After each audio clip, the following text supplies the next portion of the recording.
오수정은 카페 문을 닫고 지은호를 골목으로 이끌었습니다. 밤 공기는 서늘했는데 서늘한 건 공기만이 아니었죠. 지은호의 얼굴에서 피가 빠져나간 듯했고 억지로 올려 세운 미소는 바람 한 번에 찢길 만큼 얇았습니다. 은호야, 너 요즘 얼굴이 반쯤 사라진 사람 같아. 무슨 일 있었지? 지은호는 한참을 버텨보다가 결국 짧고 깊게 인정했습니다. 강호 말이야. 그날부터 마음이 무너졌어. 괜찮은 척했는데 자꾸 흔들리더라. 밥도 제대로 못 먹고. 오수정은 오래된 친구의 눈을 똑바로 바라봤습니다. 너는 가족이라고 늘 대신 부서지잖아. 근데 그게 계속되면 언젠가는 진짜로 무너져. 강호 문제를 내가 다 떠안을 수는 없어. 그때 낯익은 발소리가 골목을 채웠습니다. 박성재였습니다. 그는 멈칫한 뒤 낮은 목소리로 말을 건넸죠. 은호 후배, 괜찮아? 그날 내가 쓰러진 모습이 아직도 머릿속에서 안 지워져. 병원에 데려갔어야 했는데 내가 판단이 늦었어.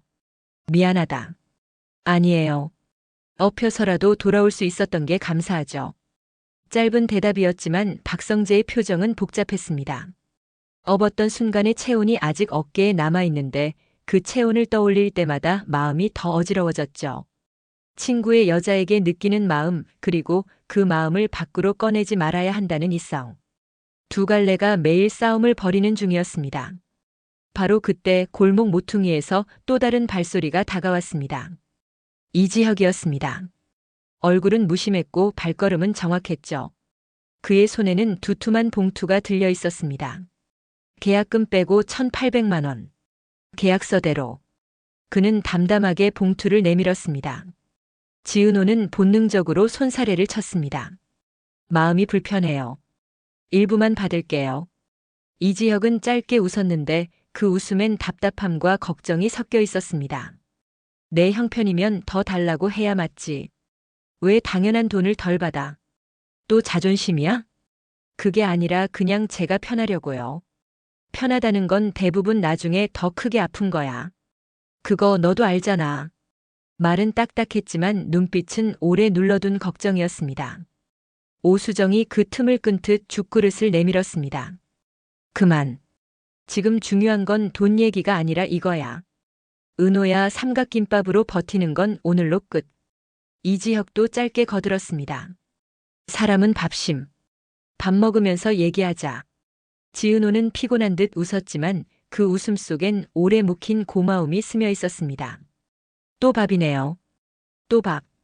며칠 뒤 맘대로 집과 WS 스타트업의 미팅이 열렸습니다. 지은호는 코디네이터 자격으로 함께 들어갔는데 회의실 공기가 묘했습니다. 뒤편에 앉은 중년 남자는 눈빛이 지나치게 계산적이었죠. 정갈한 미소를 유지하는 동안에도 손가락은 펜 끝을 무의식적으로 두드리고 있었습니다. 그런 리듬을 가진 사람은 대개 이미 결과를 마음속에 써놓고 과정만 연기하는 타입입니다. 보증은 누가 서나요? 이지혁이 곧장 핵심을 찔렀습니다. 목소리는 단단했고 속도는 일정했습니다. 대표는 잠깐 시선을 흔들더니 답했습니다. 문화재단 쪽에서 일부.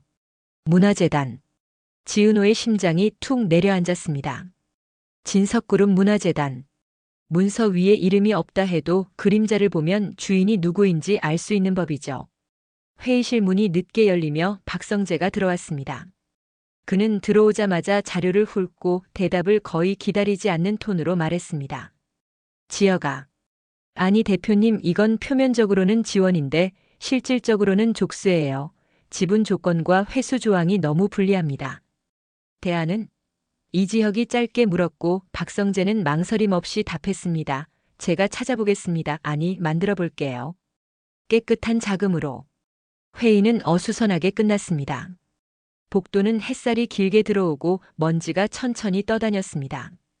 그 시각 박진석은 다른 방에서 짧은 미팅을 연달아 소화하고 있었습니다.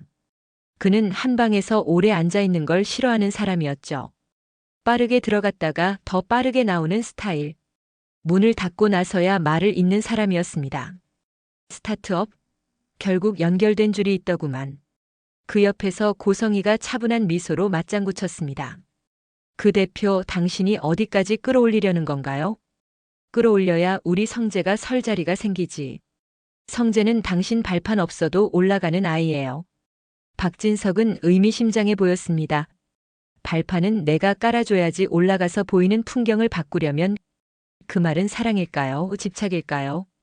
고성희는 그 경계를 누구보다 정확히 알고 있었습니다. 그래서 기분 좋은 미소를 지으면서도 마음 한쪽에선 언제든 브레이크를 걸 준비를 하고 있습니다. 본인이 손에 쥔 고삐가 어느 순간 줄기 아래로 미끄러질 수 있다는 것도 오래 산 사람은 압니다. 박영란은 전시 준비로 정신이 없었습니다. 조명 각도를 바꾸고 캠퍼스 간 간격을 재고 작품 설명 카드 문장을 매만지고 초대장을 다시 들여다보는 일을 하루에도 수십 번 반복하고 있었죠. 그런데 초대장 구석의 활자가 눈을 붙잡았습니다. 후원 WS 스타트업, 협력 진석그룹 문화재단. 이름만 봐도 어른들의 손이 닿았음을 알 수 있는 문구. 명분이 좋은 후원만큼 위험한 함정도 드뭅니다. 그때 조용히 다가온 목소리. 지강호였습니다. 매일 같은 시간에 나타나고 매일 같은 거리를 지키면서 매일 조금씩 더 섬세해지는 눈을 가진 사람입니다. 배치 바꿔볼까요? 강한 그림은 입구 가까이에, 중앙엔 호흡을 고르게 해줄 걸로. 영란은 잠시 그를 바라봤습니다. 왜 그렇게 생각해요? 처음 들어오는 사람은 강한 것에 멈추거든요. 근데 오래 머무르게 하는 건 강한 것과 약한 것 사이의 숨이죠. 그 숨을 중앙에 두자고요. 영란은 미소를 지었습니다. 좋아요. 그 숨 같이 만들어요. 배치를 바꾸는 동안 고성희가 전시장을 둘러봤습니다. 괜찮네. 그 한마디에는 칭찬과 경계가 동시에 들어 있었습니다. 딸의 세계를 멋지게 지탱하는 이 청년이 필요할 때 유용하고 불편할 땐 위험한 존재가 될 수 있음을 어른의 감각은 잘 알아챕니다. 카페에는 여전히 사람들이 북적였습니다. 인테리어가 달라지고 동선이 정리되고 조명과 색이 사람들의 속도를 받아주는 방식으로 바뀐 뒤부터 손님이 더 늘었죠. 지은호의 손끝은 생활을 좋아하는 사람의 손끝이었습니다. 예쁘기만 한 게 아니라 쓰면 쓸수록 더 편해지는 종류의 예쁨. 그런 예쁨이 카페를 채우고 난 뒤에야 비로소 이 지역은 문가에서 자주 멈추곤 했습니다. 만들어낸 공간이 제 기능을 다하는 순간을 보는 건 인테리어 업자에게 비밀스러운 기쁨입니다. 오수정이 라떼를 건네며 물었습니다. 대표님, 요즘 왜 자주 와요? 근처 현장이 많아서요. 거짓말. 죗값 갚으러. 둘이 웃고 있을 때 문이 열리고 박성재가 들어왔습니다. 정장을 입은 사람의 어깨가 조금 구겨져 있었습니다. 잠깐 시간 돼? 타겟은 지은호였죠. 밖으로 나와 그들은 오래 걷지 않고 짧게 얘기했습니다. 그날 놀랐어. 저도요. 잘 먹어 제발. 노력할게요. 내가 뭘 해줄 수 있을지 모르겠지만 방법을 계속 찾는 중이야. 저도 알아요. 그는 미소를 지었습니다. 알아서 더 어렵네. 그래도 말해야 할 때가 있잖아요. 진심은 되게 길지 않아. 길어지는 건 계산뿐이니까. 이상철의 집에서는 저녁상에 국물이 더해졌습니다. 김다정은 내일 새벽에 끓일 죽 재료를 다듬었고 조옥래는 TV 볼륨을 낮추며 궁금한 걸 물었습니다. 그 은호 양은 좀 나아졌냐? 예, 어머니. 수정이가 붙어서 챙긴대요. 지혁이는 밥은 잘 먹고 다니나. 비혼이라더니 밥은 둘이 먹는 것처럼 먹더라니까요. 김다정이 웃었고 김장수는 조용히 찻잔을 놓으며 말했습니다. 젊은 것들은 요새 왜 그렇게 팍팍하게 사나. 그래도 잘 살더만 더 잘 살려고 무리하는가 봐. 이상철은 말수가 적었습니다. 사람은 자기 몫을 지켜야 한다. 그에게 세계는 의무와 성실로 지탱되는 것이었죠. 의무와 성실이 무너질 때 사람은 빠르게 부패한다는 것을 한 회사에서 33년을 버틴 사람이야 누구보다 잘 압니다. 며칠 후 문화재단에서 공식 제안서가 도착했습니다. 디자인 저작권의 일부 공유라는 말은 종이 위에선 둥글게 보이지만 실제로는 날이 서 있습니다. 공유라는 이름의 일부는 대개 독점보다 더 끈질긴 구속이 되곤 하니까요. 이지혁은 서류를 덮고 말했습니다. 이건 아니다. 박성재는 곧장 응수했습니다. 깨끗한 펀드로 갈아타자. 관여도 낮고 회수기간 길고 담보 없는 구조. 내가 책임자로 들어갈게. 이지혁은 친구의 얼굴을 보았습니다. 성재야, 넌 내 친구다. 알아. 그래서 더 냉정해야지. 둘은 악수를 했습니다. 우정과 프로페셔널리즘이 동시에 손바닥을 스쳤습니다. 오래된 친구가 오래가는 방법은 서로를 너무 이해하기 전에 서로의 역할을 분명히 하는 일입니다. 전시 오프닝 날 사람들은 조심스럽게 색채 위를 걸었습니다. 음악은 낮았고 조명은 피부색보다 그림색을 먼저 밝혔습니다.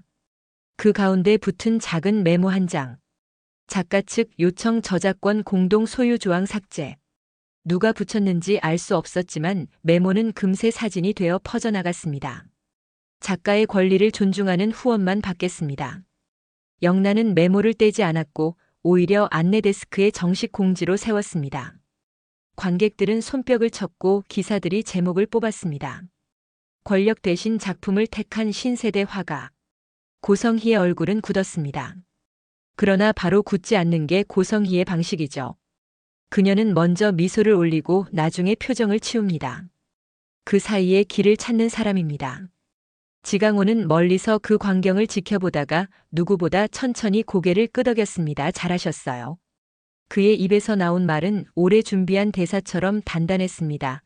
밤이 깊어 사람들의 걸음 속도가 느려질 때 도시의 어둠은 갑자기 더 서늘해집니다. 그 시간에 골목 어귀에서 작은 통화가 이어졌습니다. 지강호였습니다. 누나 이름은 못 빌렸어. 근데 다른 방법 찾으면 되지. 예, 그거. 제안서 빼돌린 거 아직 유효하죠? 그의 목소리는 낮았고 단어는 어딘가 익숙했습니다. 제안서라는 말이 가리키는 것이 무엇인지 지금은 아무도 모릅니다. 모르는 게 때론 가장 큰 불안이죠. 사람들은 알 수 없는 것을 두려워한다고들 하지만 정확히 말하면 어디까지 모르는지를 모르는 걸 더 두려워합니다. 박성재는 늦은 밤 사무실에서 서랍을 열었습니다. 오래된 사진 한 장. 대학 시절 캠퍼스 잔디밭에서 찍은 단체 사진 속에서 지은호가 활짝 웃고 있었습니다. 성재는 그 사진을 오래 바라보다가 혼잣말로 말했습니다. 지여가 미안하다. 그 미안함은 아직 죄가 아닌 예감의 형태였습니다. 어떤 마음은 고백이 되는 순간 그 자체로 배신이 되기도 하니까요. 그래서 성재는 입술을 다물었습니다. 그러고는 문득 책상 위에 붙은 포스트잇을 떼었죠. 은호 잘 먹이기. 포스트잇은 조용히 지갑 속으로 들어갔습니다. 마음이 다짐을 지나 습관이 되기까지 사람은 늘 자신을 확인합니다. 맘대로 집에 새로운 현장 도면 일부가 외부로 유출됐다는 제보가 들어온 건 다음 주의 일이었습니다. 견적 구조와 배치. 철학이 고스란히 복제되어 어딘가에서 가격만 낮춰 팔리고 있다는 정황. 이지혁은 팀을 불러 모으고 말했습니다. 누구 탓하지 말고 체크리스트부터 다시. 지은호는 밤새 문서 공유 체계를 재정리했고 접근 권한과 로그를 재설계했습니다. 며칠 만에 박성재가 가져온 정보는 예상보다 더 차갑고 더 간단했습니다. 스타트업 초기 미팅 때 쓰던 노트북에서 파일을 복제해 다른 회사에 팔아넘긴 정황을 확인했습니다. 범인 잡을 수 있어? 이지혁이 묻자 박성재가 고개를 숙이며 짧은 대답을 했습니다. 아마도. 그의 말투와 행동이 조금 어색하다는 것은 오랜 친구인 이지혁은 바로 느꼈습니다.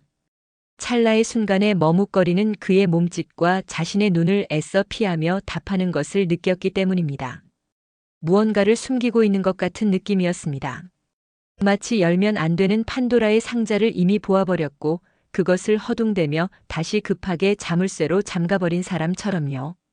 이지혁은 오묘한 직감을 느꼈지만 자신의 단순한 직감보다는 가장 친한 친구에 대한 신뢰가 훨씬 컸습니다. 그래 성재야, 지금 중요한 단계이니 최대한 조용히 처리하자. 떠들썩하면 모두가 다쳐. 그 결정은 칼 같았고 동시에 다정했습니다. 책임질 사람은 책임지게 하고 일하는 사람은 일하게 하자는 뜻.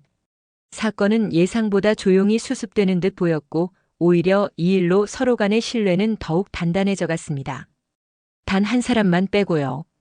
왜인지 모르게 박성재만은 시간이 지날수록 점점 더 어두워져가 보였습니다. 한 달이 흘렀습니다. 카페는 여전히 사람들로 따뜻했고 전시는 제 속도로 마감했고 새로운 현장은 계획대로 진행되었습니다.